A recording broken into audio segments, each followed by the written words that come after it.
First at 5, the Office of Hawaiian Affairs says Governor Green is making a mistake in trying to rush a deal with the military over training lands in Hawaii. OHA is demanding a seat at the table in negotiations and says there is time to bring the public into the process. Daryl Huff has the story. The Army Secretary said he wanted to settle new training leases in Hawaii by the end of the year, and the governor has taken that as a threat that the feds might just take the properties. But in this letter, OHA Chair Kai Kahele says there is time to give Native Hawaiians and the public more involvement in negotiations. Native Hawaiians want a seat at the table, and it's very important that Native Hawaiian voices are part of not just this discussion in an advisory capacity. The governor came back from meetings with the Trump administration in October with a plan to have a negotiating team in place by now and has already laid out a $10 billion laundry list of demands in return for new leases. I don't want the federal government to act unilaterally and do a taking.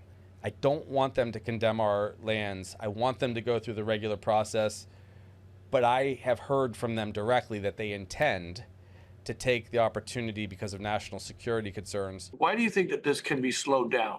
Well, first of all, the leases don't even expire until 2029. It seems that this fear and notion that condemnation is not only possible but inevitable is what seems to be the driving all of these decisions, which are rushed. Kahele's letter says the compressed timeline sidelines both OHA and the general public, who have rights to notice and participation, and the legislature.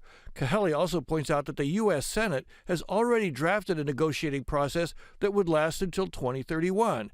Congressman Ed Case is involved in drafting that legislation. I've been involved in this myself in terms of trying to fund out of appropriations a process by which people would at least discuss it with each other. But it's absolutely critical that everybody feel that they had a say in it. The governor's office issued a statement saying the governor will be convening an advisory group made up of key community members and Native Hawaiian leaders, including OHA, over the next 2 weeks. We do not want to be a token advisory group that does not have a seat at the table and is not taken seriously and does not have a vote. Native Hawaiians and OHA have extra leverage in this situation because the state constitution requires they be considered, consulted, and compensated for any use of lands that were part of the overthrown kingdom. Daryl Huff, Hawaii News Now.